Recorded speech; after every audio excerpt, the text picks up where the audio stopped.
Hey, this is Tim. And Martha. Welcome to Coping Skills with Tim and Martha. How are you today, Martha? I'm great, Tim. How are you? Good. Hi, everybody. Hi. Today, we're going to start working on cooperation. So it's part of a people skills presentation, and we thought it is a good time since we are all having to get out and learning how to cooperate in a whole new world. So let's jump right in, Martha. Do you want to start us off? Sure, Tim. Let's go to the first slide. So today we're going to talk about cooperation. Cooperation is one of those skills that we need to be able to be effective in the workplace. Next slide. Cooperating helps us solve problems. So as you can see, the people around this table are all putting up pieces of a puzzle together. They're working together to solve a problem that's bigger than any one of them can handle on their own easily. As you can see in this picture, folks are not wearing masks and they're not social distancing. So this picture was taken before COVID and all of the precautions that we're now taking and have become a part of our everyday life. We do cooperate to solve problems. Go ahead, Tim. So we can choose to work together or work against each other. So you see the picture where the two guys are like standing facing away from each other. That's working against each other. And in the other picture, the people are kind of have open body language. They're looking at each other. They're facing. That's what social distance working together looks like now. Thanks, Tim. Next slide. Yeah, we can have different opinions. This is what I think. It has a few good points, but I don't agree. Seems logical to me. I think you're all wrong. We need more data. All of these people have different opinions, but we can disagree and have different opinions and still respect each other. For example, my favorite color is purple. Tim, what about you? My favorite color is blue. So I respect that Tim likes blue and that's his favorite color, even though I'm not all that fond of it. It doesn't mean that one of us is right and one of us are wrong. We're just different. Wait, you don't like blue? Next slide. All right. How to be a good listener. Listen more than talk. Give people time and don't jump to conclusions. I think those are all really good points, Tim. Sometimes we talk more than we listen, which means that we may be getting our point across but not listening to the other person. If we're going to cooperate, we need to be able to hear what the other person is telling us. Some people take a longer time to decide what they're going to say or how they're going to say it. That's where the listening part and the being quiet part comes in and can be really important. And jumping to conclusions is one of the things that happens when you think you know what somebody means, but you're just guessing. Okay. And one of the other things about listening is if I'm thinking about what I want to say or what I'm going to say while you're talking, I'm not really listening to you. I'm maybe half listening to you. So it's really important to focus on what they are saying in their words instead of thinking about what you want to say. Thanks, Tim. I think that's a good point. So when we're talking to others and when we're cooperating with others, we want to use a number of different skills so that we can do that in a healthy way. The word give, the letters G-I-V-E, stand for some of the skills that are important to remember in using your communication effectively to cooperate and solve problems. The G stands for being courteous and temperate in your approach, meaning you don't want to be mean or confrontational. You want to be open-minded and open-hearted and have those listening ears available. You also want to be interested.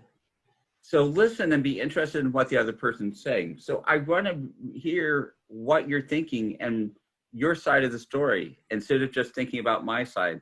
I'm really interested in what you have to say. The V in give stands for validate.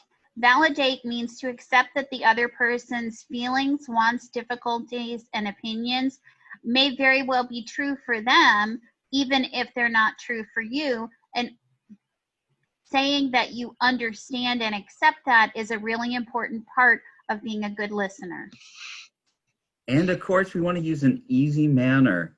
So use a little humor, smile, and be fair.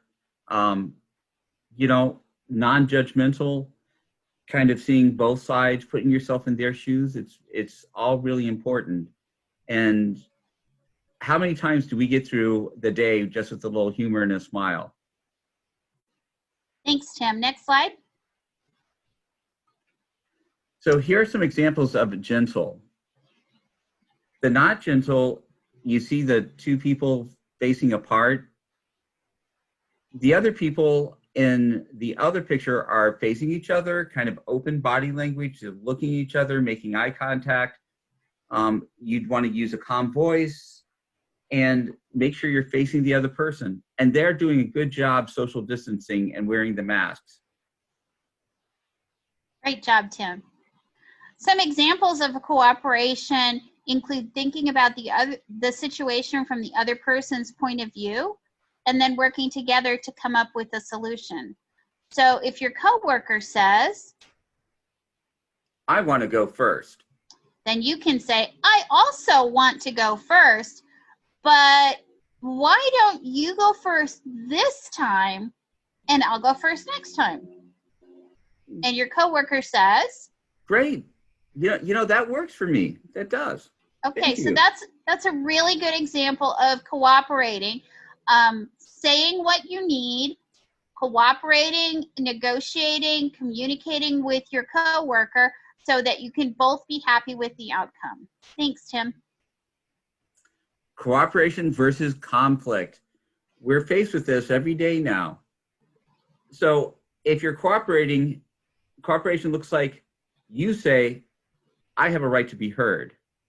They say, yes, you do, but there are healthy and safe ways to do this.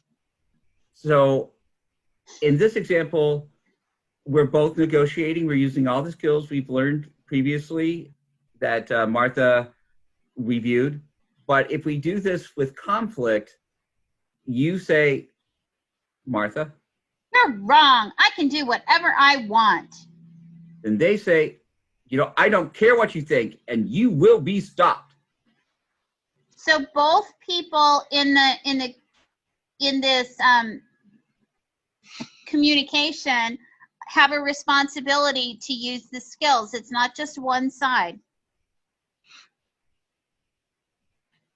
And of course, we want to make sure the message is clear. Martha and I have learned that when we work together, when you do things together, we often miss the mark because the message we're giving isn't the one that we're receiving. Absolutely. But in this picture, Martha's talking about pizza, and I'm thinking broccoli. So you show your interest by asking questions. Martha? I was asking about pizza, and you said broccoli, Tim. Oh, duh. So guess what? I went and got the pizza. Got it. Good job. And a compassionate response for that would be, how about a broccoli pizza to celebrate my mistake? Oh, Tim, you and your broccoli. There's that humor. Yeah, so you see, we used humor. We got the idea. We made it playful. And, you know, the broccoli chicken pizza, I'm willing to try it once. Maybe it's good, maybe it's not. But we took a miscommunication, clarified it, and had fun with it. Another way you can show your interest in what the other person has to say is by asking questions. So, for example, if I say, what's up? You look upset. No, I'm just frustrated because nothing seems to be going my way today. I'm glad I asked. I thought I might have done something wrong. This is a way to keep yourself from making assumptions about why the other person is behaving in a certain way or doing a certain thing. All right. And as we wrap up, know that wherever we are, whatever we're doing, that things are changing. Our fear, our concerns are going to pass, but new things are going to be in place. So reminding us to check in on each other with compassion is going to be really an important skill that we continue to have.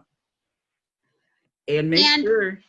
And getting through this situation that the world is in right now is going to require all of us to continue to cooperate and work together to survive and solve problems in healthy ways.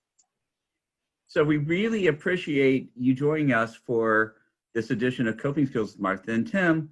Make sure you tune in next week for another edition, and we will see you then. Bye, Martha. Bye, everybody. Bye, Tim. Bye.